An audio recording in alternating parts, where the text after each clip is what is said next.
Namaskara. Um, I'm going to talk a little bit on Bangalore's current water shortage and then how political parties are kind of fighting on that. And let me share my screen so that you can see what I'm going to talk. And I want to give facts and logic and references so that whatever I talk has some substance, right? So let me share my screen. I'll put into slideshow.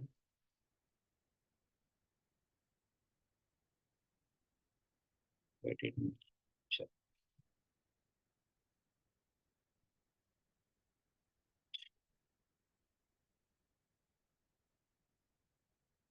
Share. Mm,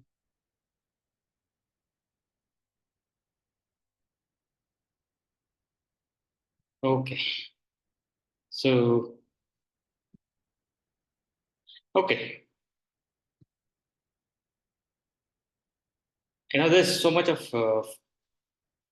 talks going on rhetorics, and so since we are going to vote in another week or so, less than a week in Bangalore for the general election or Lok Sabha election, and so our Prime Minister made a serious comment on Bangalore's condition, and just wanted to talk about it. This is about quick introduction about me. I'm not going to read on this right now, so may I'll create a separate video at some point of time. And also, I just want to put my intentions and disclaimers. Again, I'll go through this a little later. So I think you all know that it's election time, election and politics time. The blame games are on. So as we all, if not all of us, at least some of us know that if there is any success, everybody wants to claim for themselves, right? Claim it for themselves, right? There is a saying that success has many fathers and failure is an orphan, right? So Modi ji is great in claiming almost anything and everything in the country, which the positive things, right? And almost as if everything has happened after 2014 and only because of him and his party. So that is the way he kind of projects it. And anything goes wrong, it is extremely good in putting all the blames to people who came earlier or on the other side of the political spectrum. So you can see that, I mean, the Modi ji said that, so in fact, I called Bangalore situation as, from tech to tanker city, right? So, definitely there is a serious water crisis in the city. But there are various reasons for that, various causes for that. And we know that, so it's one of the worst drought conditions we have for the last 1 year. And so the problem is that, and we are facing, most, I mean, if not most, half of the city is facing serious issues, and it needs to be solved. And definitely, the current, the Congress government needs to take some amount of blame. But the bigger question is, what is Modi's and BJP's contributions for improving Bangalore development and solving our problems, right? Just want to set the context a little bit. I think we all want ideal place, ideal situation, and everything perfect, right?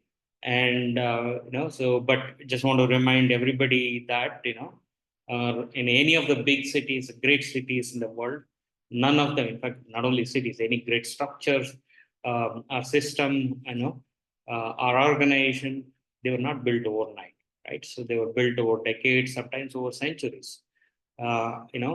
Yet they all, none of them were perfect.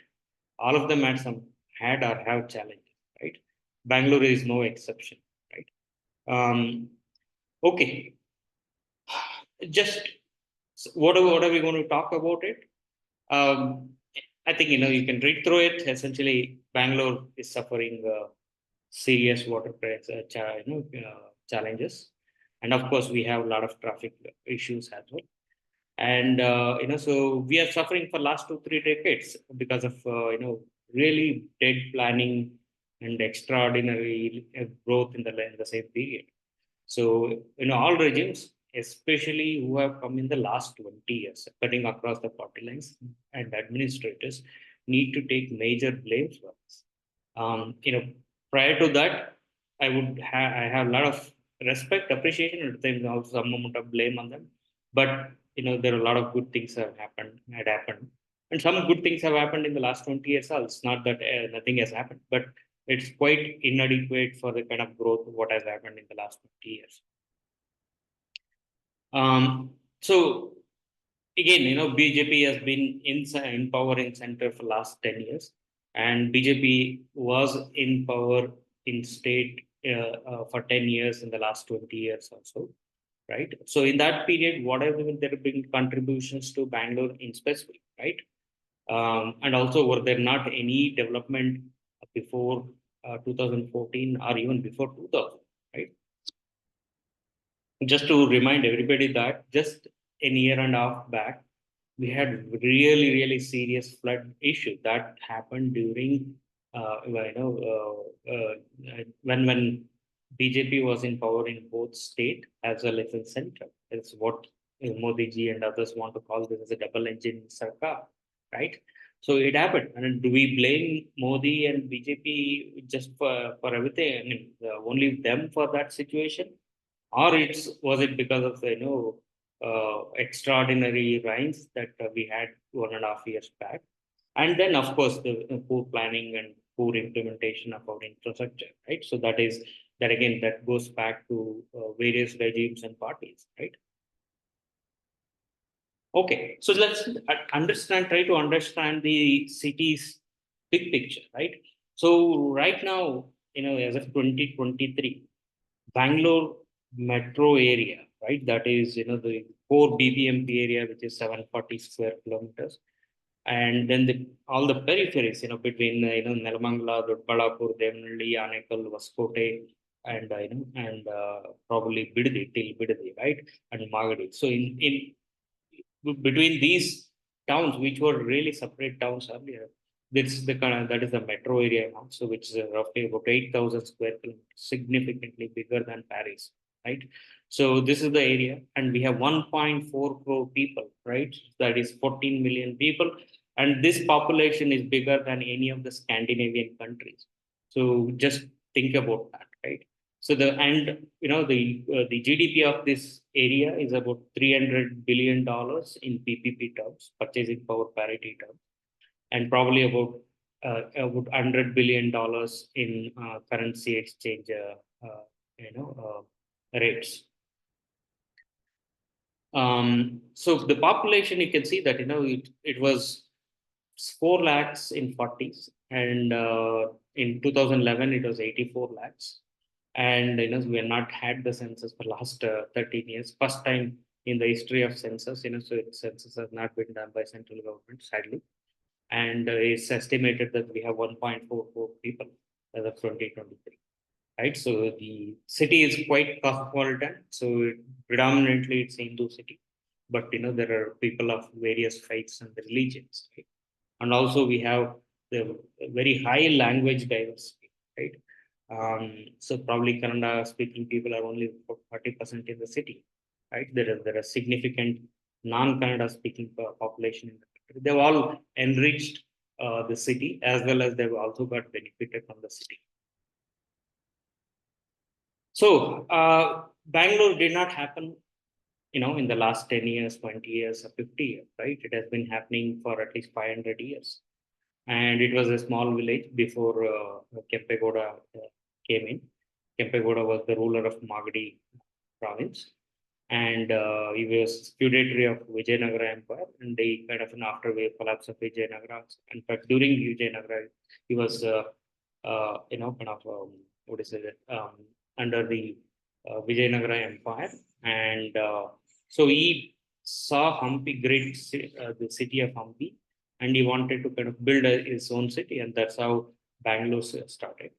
And we had the old planned part of Bangalore, the Paite area of Bangalore was planned and developed by Kempegowda, but the Bangalore village was existing many centuries before that. right? And it evolved into major commercial urban center during Kempegoda himself. And then, for subsequently, the Kempegoda clan rule was defeated by, Adil Shahis under Shahaji, Shivaji's father. And, they were ruling Bangalore for some time. And then Mughals captured it and sold it to Wadayars. And then, so again, all of these people have contributed for the development of Bangalore. And then Hyderabad and Tipu have contributed immensely as well. So if you can, go to Lal Bagh, that was founded, developed by Hyderabad, right? So then British came in, they added cantonment area, right? And then, and the Wadayars also contributed during that period. And then, post independence, we have seen a lot of growth, development, and improvements, right? And also chaos. Bangalore is one of the most recognized cities in the world, though there is a lot to improve to be in the league of best cities like Singapore, Boston, etc. If there is a bit of will, commitment, and actions, we can make it happen. It won't happen in 5-10 years, probably a couple of decades. It can happen, right? So why we need to do it? Because we have very short memory and narrow views. We don't want to look historical things. We don't want to look at the big facts, right? And we don't want, we are ignorant of them, and we are unsympathetic. Just can you think of dealing with the need of 1 crore people who have come to this city in the last 25 years? So that is more than the population of entire Sweden, Denmark, Norway, Finland, any of these countries, right? Sweden probably it's about 10, 12 million people max. Yes, let's admit the fact that we have failed miserably in planning in the last 25 years. Some hodgepodge of planning and developments have happened. But still city, kind of, somehow running. It is not great, but it's still somehow it's running, right? So again, let's go try to understand the history, some facts, so that we appreciate what we have and what is missing, and we also understand what is missing, and so that we can work towards addressing those missing pieces, right? It's Bangalore has been one of the major science and technology center over a century in the entire country. So Hyderabad comes probably close to it. After independence, it became the nerve center of many public sector companies: space, defense, aviation, electrical and electronic engineering, telecom and computer engineering, etc. Right? The public sector engineering companies, their ecosystems, along with the STEM academic institutions, created right environment for what we call now IT revolution or IT based economy, startup economy, and the global innovation and engineering. And also we have great global innovation and engineering centers and services in the city, right? Whole ecosystem evolved from this, public sector institutions, organizations that were set up in after 40s, 1940s and 50s.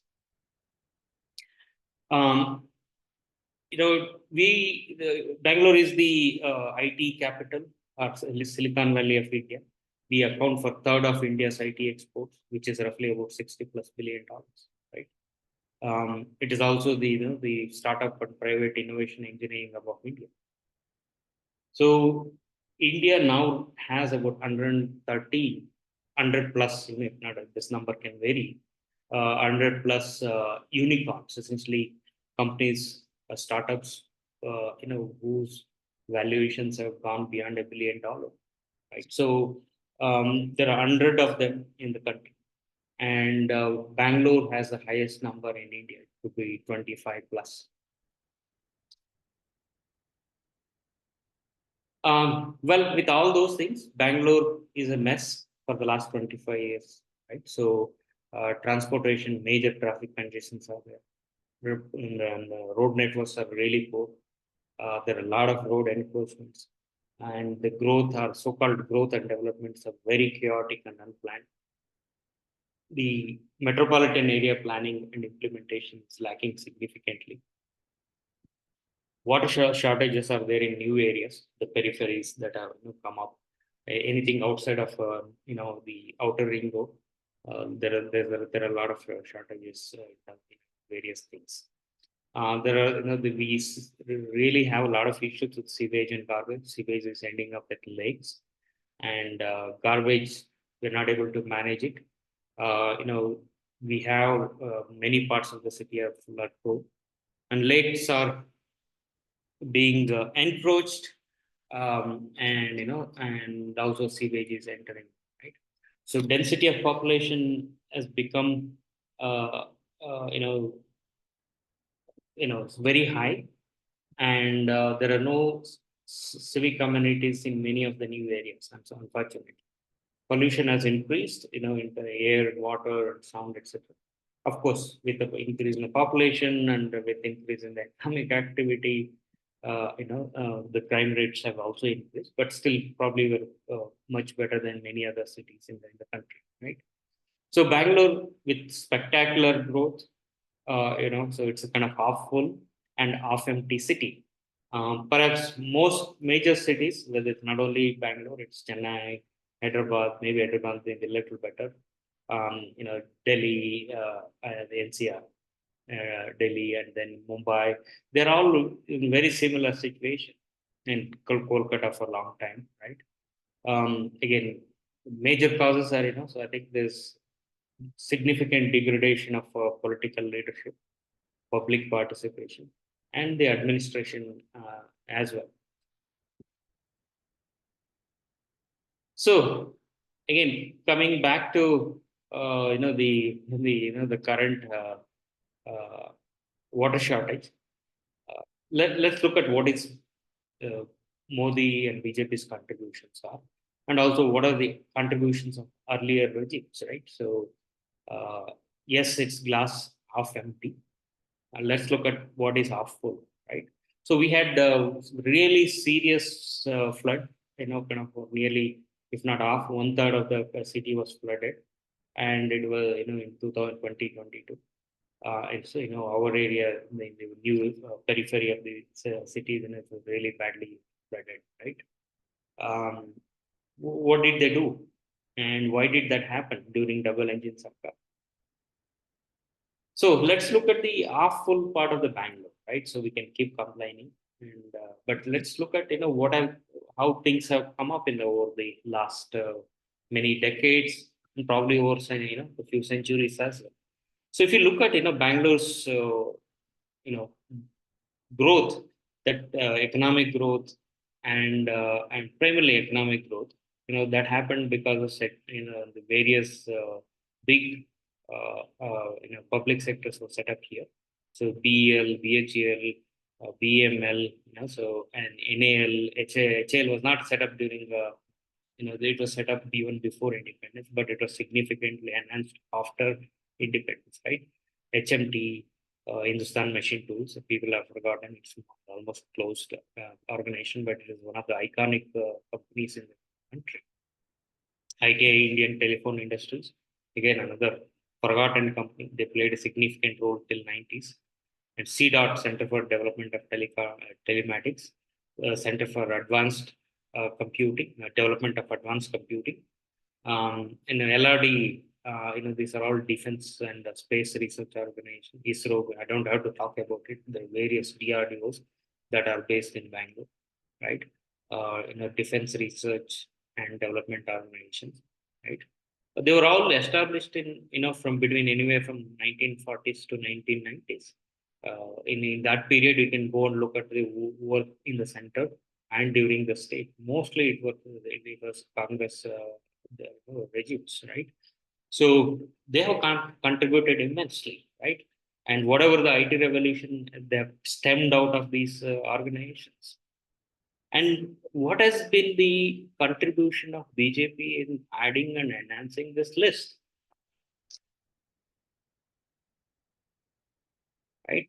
Let's look at the other, side of the Bangalore, right? So let's look at the residential areas of the Bangalore. So some of the best residential areas, Jayanagar, JP Nagar, Banshankari, Indira Nagar, BTM, HRBF, Basweshwar Nagar, Rajay Nagar, Vijay Nagar, HSR, RMB, RT Nagar, OMBR, all these, well planned, if not best planned, better planned areas of Bangalore. In fact, we can call the kind of still proud of Bangalore because of these planned areas. Otherwise, it was just pile of concrete. If we come to the periphery, the electronic city suburbs outside of core electronic city and Bomanaldi, we hardly feel even Sajapura Road.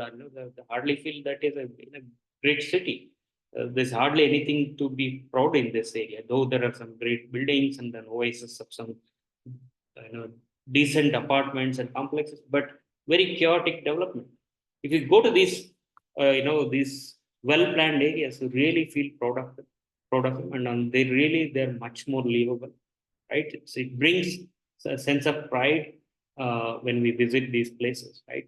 Most of these areas have come up after 1940s, right? You can go and Google, check these things, so there are various Wikipedia set up on this, when these things have been set up, it's already established, started, and how they have kind of evolved, right?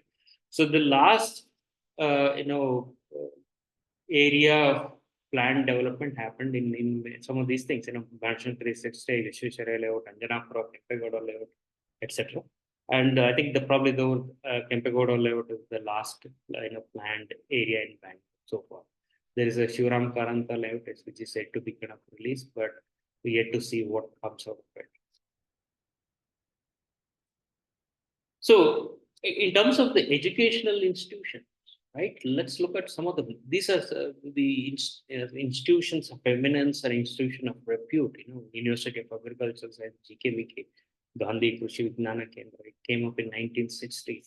Nimans, and then IISc was there even before independence. The Tata Institute, but it was significantly enhanced after independence, right? And then IIM, Jawaharlal Nehru Center for Advanced Scientific Research. It was set up in 1989, but it has grown significantly, and it has created its kind of impact in terms of research. National Center for all these institutions. These are all great institutions that were set up anywhere from 1940s to 1990s, right? And they have become kind of they've grown into very reputed, credible institutions. So I want to ask, people who talk about big things about BJP and Modi. Modi is completing almost 10 years of rule in the center, and Vajpayee was there as prime minister for 6.5 years. I want to know a few institutions set up by these, either by Modi or by Vajpayee regime, who have grown into, great institutions like any of these things, right? I'm not really sure, but I really doubt.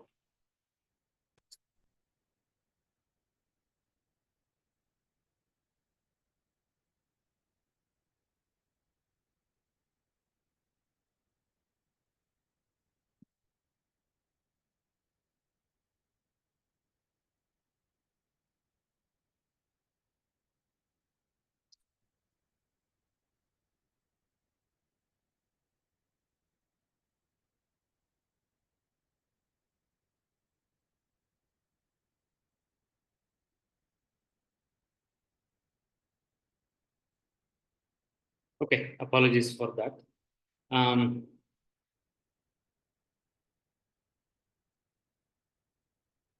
okay. So let's look at some infrastructure development, right?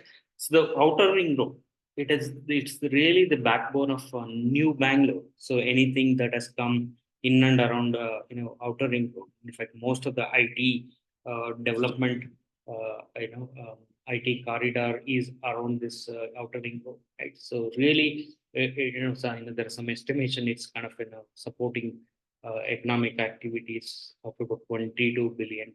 That's a significant, right? When was this done? It was done as per the Wikipedia, it's most likely between 96 and 2002. So during Janta Dal and Congress regime here, right? And a lot of it is actually between Silk Board and Nepal. It was completed during a Krishna period. And the other side, from Silk Board to Banshankari to other side, so some of it was there as part of a BDA layout development, but a lot of it was developed during SM Krishna. and also some bits were kind of completed quite late as well. But the point is here that this majority of it was done during S.M. Krishna's Congress regime, right? Just I'm trying to bring up these things so that you understand developments have been happening long time, and most of the development happened during non-BJP periods. And we have four elevated roads in the city, right? So from Sixth Circle to the corporation, right? So that was done during the SM Krishna's period. It was done very economical, just 100 kilometers, 100 crores, 100 crores or so.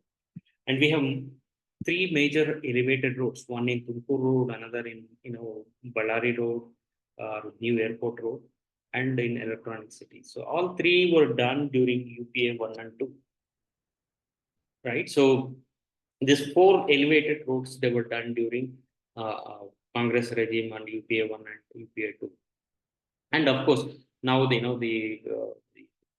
Modi Gadkariji's government has built this Bangalore Mysore Expressway recently. They have an elevated road as well, but that has come late in the game, right? And also its impact is not. I mean, it has impact, but it's compared to these four other things. It's not significant yet, right? And also they have other highways coming up, they're building, so they will also come. But the thing is that a lot of infrastructure was already built even Modi came to power. So then let's look at the metro, right? It was in planning for a long time, and it was started. It construction started sometime in 2006, right? And it has been operational for some time now, since 2011, right? It took a long time to build, but it's serving 5-6 lakh people, and so it is now operational for 70 odd kilometers, right? And it will, it is a significant part of the metro is under development, right? So all parties have contributed for the last 20 years or so, but this is not happening just after 2014 or because of Modi. And BMTC, it's one I want to highlight this when not many people talk or consider how important BMTC is, and what is the kind of scale and impact of the BMTC is. So they have nearly about 7,000 people, and they serve about 50 lakh people every single day, right? And is one of the best urban transportation organizations in the country, if not the best. But Mumbai probably has one of the best, so best as well, right? So most of it was, kind of, it has come up during, Congress regime, and some part of it came up during Janata Dal as well, during Ramakrishna Hegde and Devagowda and J. Patel times as well. If you see that BMTC central bus stand in Majestic, that's one of the best in the country. They came up during 1980s, during Congress Gundurao regime.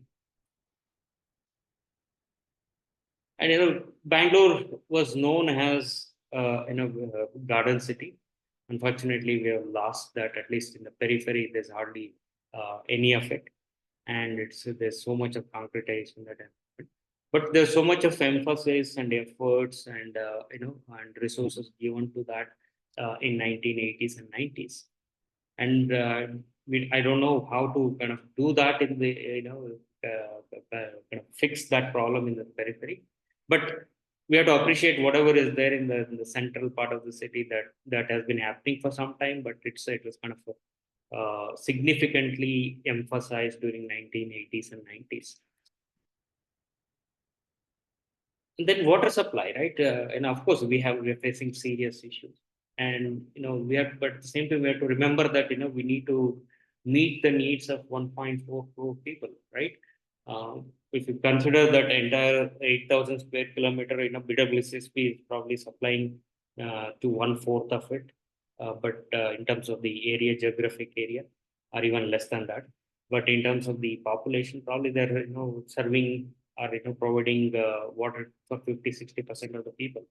So hopefully they increase their implementation of the current projects and conclude them. and address the issues. But let's acknowledge that they're lacking, they're slow, and at the same time, let's appreciate whatever they have done already done. Again, all these water supply projects, bringing water from Kaveri to Bangalore, that has happened, in the probably in the 70s and 80s and 90s, probably 80s and 90s, right? So again, you have to give credit, a lot of credit to Congress and Janata Dal regimes that were there back then. Let's look at the connectivity to other nearby cities. I mean, other cities, right? Bangalore Mysore Highway, it was two-lane since British era, and it was four-lane in 2003-5 time frame. It was done by Karnataka the Road Development Corporation in just 250 crores. It happened during SM Krishna, started during SM Krishna period, completed during Karam Singh period.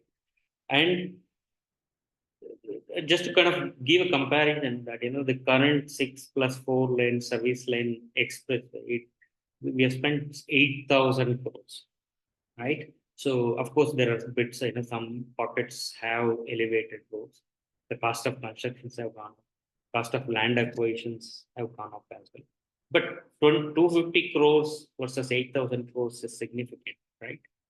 And and Bangalore Hassan, Nelmangla Hassan, is in another major highway. Many parts of it is 6 lane, and not 6 lane, 4 lane plus service road. And it happened during UPA too.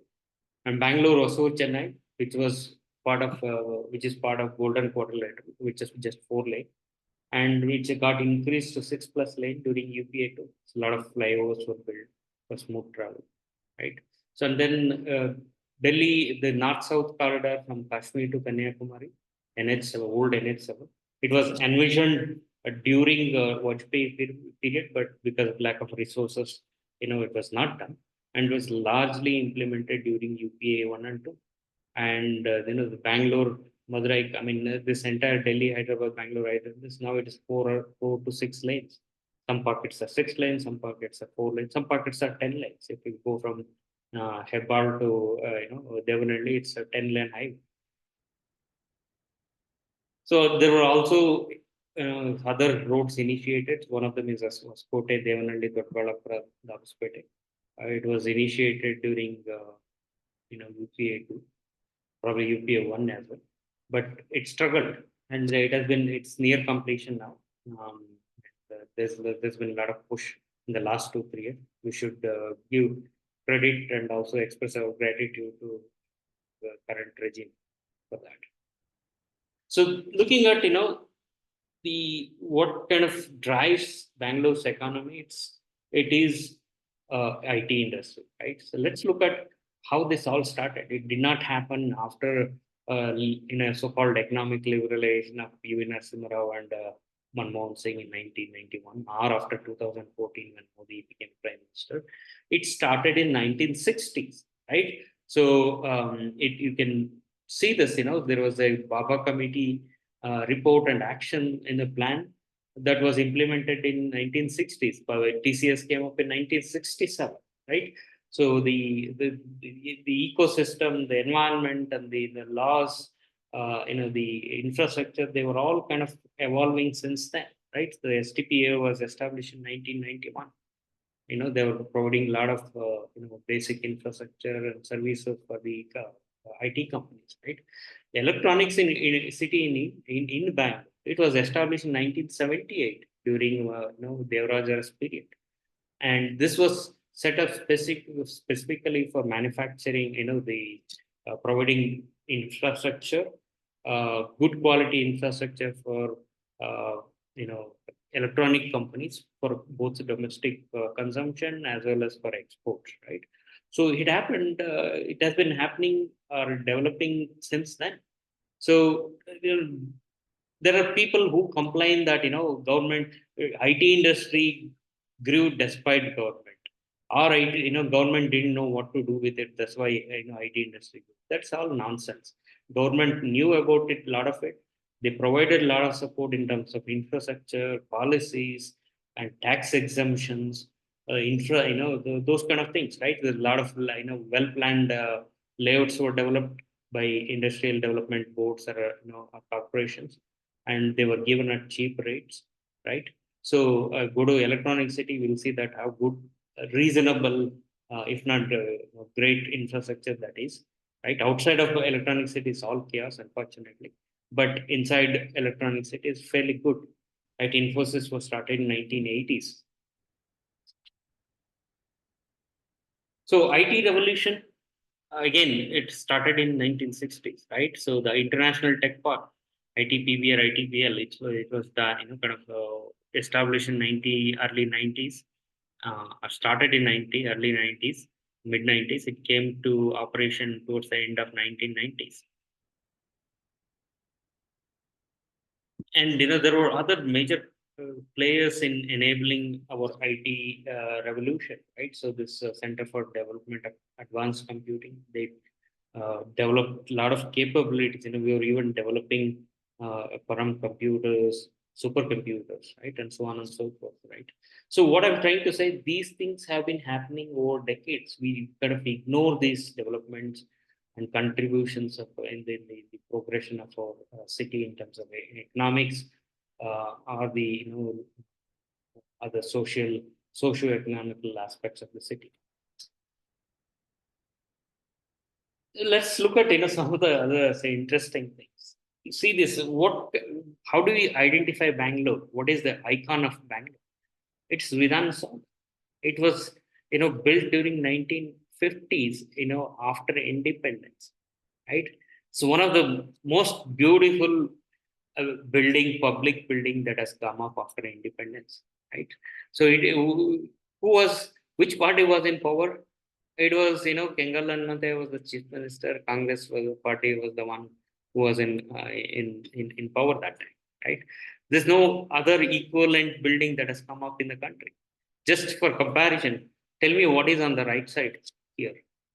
Is there any comparison in terms of beauty, or aesthetics? Which one looks really Indian or in a Hindu? What we many people want to call identify the whole thing. In all the things now, right? So they want to identify all good things with Indian and Hindu identity, right? If not Indian, Hindu identity or Bharatiya, right? So what is Hindu or Indian thing here? I don't see any Indian thing here. You can see that Indian Indo-Saracenic or Neo-Dravidian architecture here in a great granite architecture, structure here. Right? So the various things have happened, and we forget that those things have happened over decades. And there are videos, couple of videos which were shot, drone videos shot during the COVID period. Please watch them. They're 4 or 5 minutes. You will see that some of the great things of Bangalore. And so all these things, whether it's Ebal flyover, of course, also lake has been there for a long time, but it was kind of developed and redeveloped so many times. And airport connectivity has been done. And watch these videos. These are the actually videos of the Bangalore during the COVID, when there was limited traffic, there were fewer people on the road.